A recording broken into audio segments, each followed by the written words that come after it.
experiencia y academia. Él es Jaime Cuartas, abogado director de Buró Jurídico. Doctor Cuartas, pase al tablero. ¿Qué vamos a aprender hoy? Don Jaime Cuartas, bienvenido a Antioquia Amanece, el Legado, muy buenos días. A esta hora transmitimos a través de Colmundo Radio, Medellín, Colombia, TVN Global y a través de nuestras redes en el Facebook Live y nuestro canal de YouTube.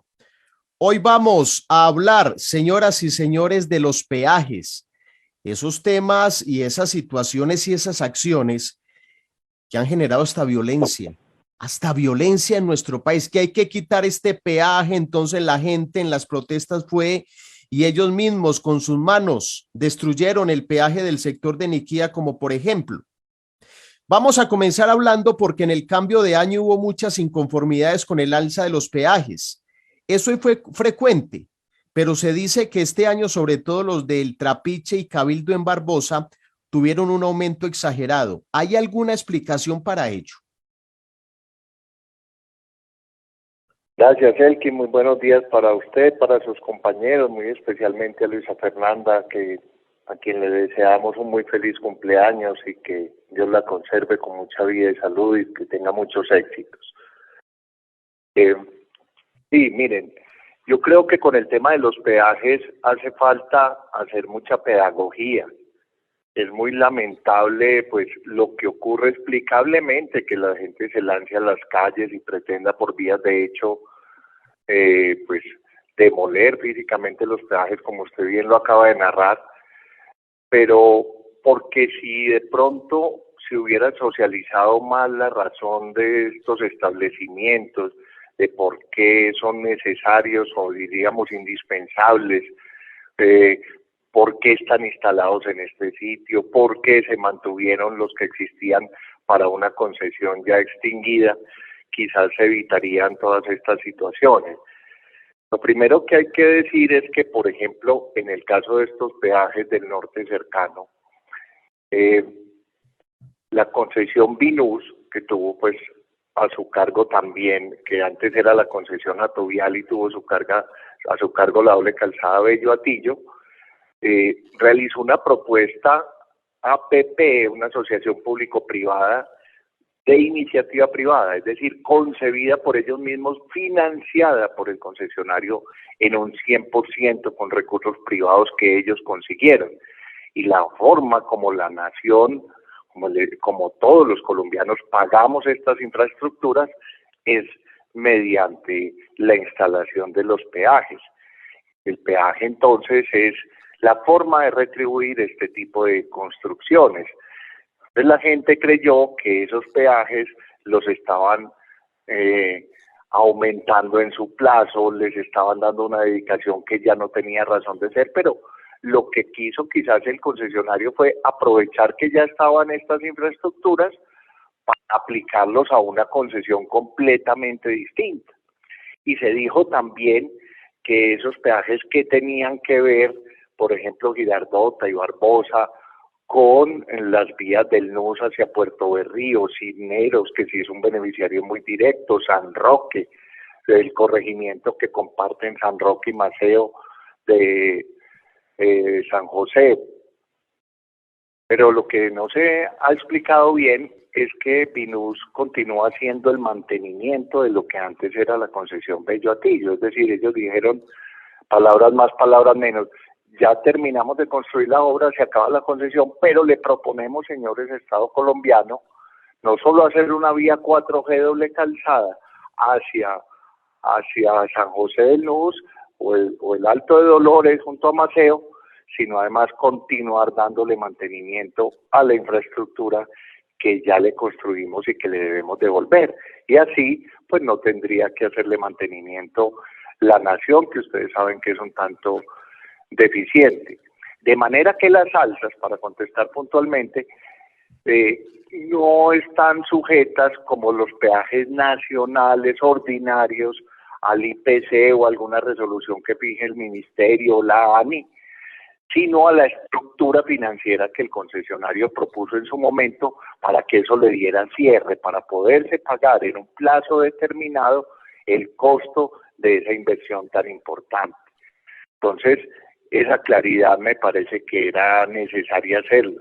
Y además advertir que estos procesos tuvieron unas socializaciones previas y que las administraciones municipales, las personerías, fueron notificadas de esa diligencia. Lo que pasa es que a veces parece que no se les presta el interés necesario, se cree que son cosas que pueden ser o no ser, y luego se encuentran con estas realidades y la población no entiende y acude a las vías de hecho. Pero realmente, si revisamos el panorama, la situación es muy distinta. Abogado, gracias por esos buenos deseos. También usted está invitado al Foforro. Ahorita le doy dirección. Abogado, quiero preguntarle sobre este tema. Los peajes, ¿qué son finalmente? ¿Un impuesto, una tasa, un tributo, una condición? ¿Cómo se puede denominar jurídicamente lo que es un peaje? Sí, miren, la categoría general de lo que nos cobra el Estado para poder prestarnos los servicios que nos presta es el tributo, y dentro del tributo se distinguen los impuestos, las tasas, las contribuciones. El peaje puede considerarse básicamente una tasa, porque es aquella que se paga cuando hay una retribución directa, y la definición que nos trae el Estatuto General de Transporte es la ley 105 del 92, si mal no estoy, con unas modificaciones que se introdujeron en el 2002, es que es un pago que hace el usuario por la utilización de la vía para que ésta pueda ser construida y mantenida y sostenida en condiciones adecuadas de funcionamiento. Entonces la tasa se distingue del impuesto, es porque el impuesto me lo cobra el Estado por ser el Estado y me está diciendo: yo necesito que usted me pague este dinero sin mucha justificación, es para yo poder subsistir. En cambio, en la tasa hay una retribución directa del Estado.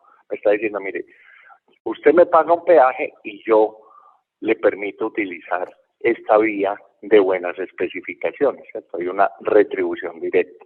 Y hay otra además muy importante para los habitantes de las zonas, y es que pues el desarrollo que trae, el incremento en turismo, los beneficios de todo orden frente a la activación de la economía. Y las personas se lamentan de que los peajes están caros. Yo les digo, los peajes no están caros, lo que está cara es la propiedad en Cisneros, en San Roque, en San José del Nus, en Maceo, en Puerto Berrío, gracias a esta vía 4G, advirtiendo que el suscrito no tiene ningún vínculo contractual con esa concesión y no estamos aquí haciendo una apología de ello, estamos simplemente tratando este tema del norte, que es donde hubo dificultades con los peajes, pero esto que les estoy comentando pues se aplica a todas las concesiones 4G que se construyen actualmente en el país y que son muchísimas, por fortuna. Ustedes ven que estos municipios con 4G cambian dramáticamente su realidad. Cisneros quedó a cerca de 1 hora de la capital de Antioquia. Eso es una transformación radical. Es innegable el beneficio que esto trae en turismo, en desarrollo económico. Entonces creo que es importante invitar a que se le dé una mirada diferente. Ahí en el gráfico que ustedes están publicando, que es un gráfico oficial de la ANI, ¿sí?, del contrato de Vinus que adjudicaron el 1 de diciembre de 2015, ustedes pueden observar cómo Vinus no solo contempla las vías y túneles que ya construyeron, sino el mantenimiento de lo que antes operaba la concesión atovial. Y esto para entender por qué se cobra peaje a las personas de Barbosa y de Girardota en su momento, y de Don Matías, que también se beneficia de una parte del mantenimiento en todo el ascenso hacia el alto, antes de llegar a la cabecera municipal. Sí, abogado, hay que decir pues que de 10 municipios que hay en el área metropolitana del Valle de Aburrá, en este momento solo Barbosa se quedó con 2 peajes. A esto pregunto si sería posible que el gobierno nacional suprima en este momento esos peajes, tanto Trapiche como Cabildo, para el municipio de Barbosa, allá en el norte del área metropolitana, o que se muevan. ¿Eso qué implicaría? Sí, Juan Pablo, muy importante su pregunta. Pues mire, lo primero es entender que por ley le está prohibido al Estado exonerar peajes cuando ellos son de una concesión, porque es que ese peaje ya no es de propiedad del Estado, es del concesionario que se está pagando con él una infraestructura que construyó, que le ofreció al Estado públicamente como iniciativa suya, venga, yo le construyo esta vía porque usted no es capaz. Es que el origen del peaje es nuestra realidad económica y yo creo que de todos los países, porque en todas partes hay peajes, inclusive peajes urbanos como los hay en Chile, en todas las ciudades de los Estados Unidos, en algunas de Europa. No alcanzan los recursos ordinarios del Estado a construir esta infraestructura o no lo podrían hacer con las especificaciones que se tienen. Entonces esa es la necesidad del peaje.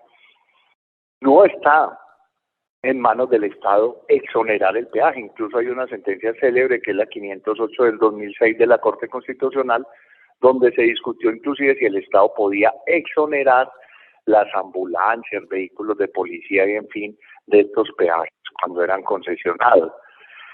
Entonces, pues los peajes inclusive podrían llegar a suprimirse o a moverse de punto, pero eso implica un estudio muy serio que proponga cómo se va a resarcir lo que eventualmente deje de ingresarle al concesionario por ese concepto. Es decir, si al mover el peaje se cae dramáticamente, ¿sí? Discúlpeme porque a esta hora vamos a esta hora con el break de la hora a través de Colmundo a nivel nacional en todo el país y seguimos con usted en TVN y en nuestras redes sociales. 6:55. Muy bien, continúe con su exposición. A esta hora estamos al tablero y el tema de los peajes. Adelante, doctor Jaime. Gracias. Entonces, cuando el concesionario propone hacer una vía, pues él dice, yo me pago con peajes y a veces hay aportes de la nación, pero en este caso concreto fue una financiación 100% del concesionario, o sea, él mismo asumió todos los riesgos y consiguió la financiación, ¿cierto?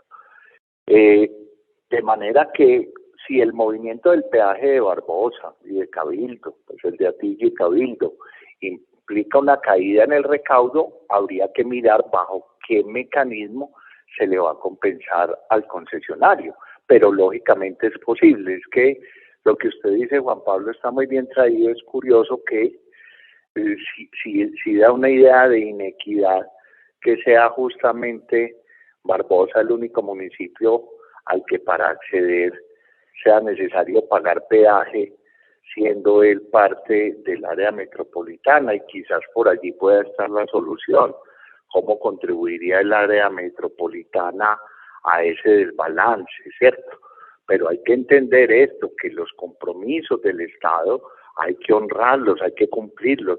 Sería un pésimo mensaje que se manda a la banca, a los inversionistas internacionales, que son los que propician este tipo de estructuras, el que nosotros, después de que nos construyen los túneles, las vías, que los disfrutamos, que quedamos a una hora de Cisneros, como les estoy comentando, luego cogemos a piedra los peajes y los incendiamos como si no tuviéramos conciencia del funcionamiento de las instituciones y de la estructura del Estado y de que estas obras son muy costosas. Ustedes en el gráfico vieron que para el año 2015 se preveía una inversión de 2.4 billones de pesos para lo que fue esta importante vía que todos estamos disfrutando en Antioquia. Entonces, creo que la reflexión debe, salidas hay, pero partir de bases reales, no de creer que esto es de un tema de bloquear una vía y coger una caseta a piedras,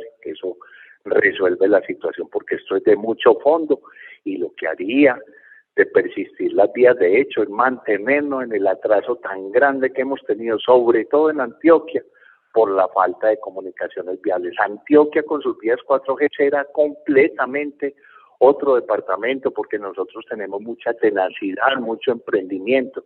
Si el Valle del Cauca en algún momento nos llevaba alguna ventaja es porque su topografía le facilitó desarrollar vías de doble calzada y hasta de 3 carriles en un solo sentido, porque era mucho más barato. Antioquia está haciendo este gran esfuerzo y creo que falta mucha pedagogía, mucha socialización de cómo funcionan estos esquemas, incluso también de parte de los mismos concesionarios. Ellos seguramente se sienten cómodos porque dicen, si a mí me tumban un peaje, si me lo mueven, el Estado me tiene que responder por lo que me valió la inversión, yo se lo cobro al Estado. Pero valdría la pena también decirles, hombre, ¿no será mejor que usted lo cobre con tranquilidad, que la gente lo pague con gusto y que cobre en su taquilla a que tenga que cobrar a través de un pleito judicial, a través de un juez de la República? Creo que también allí el llamado es para los mismos concesionarios a explicar mucho mejor esto.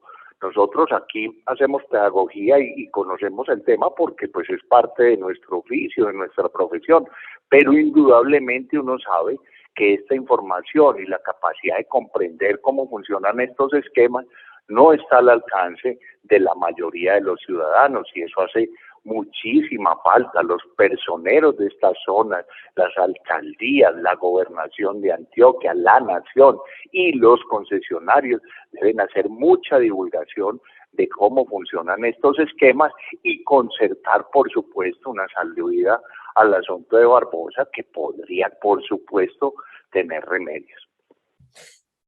Muy bien, muchas gracias por estar en esta sección que se llama Al Tablero.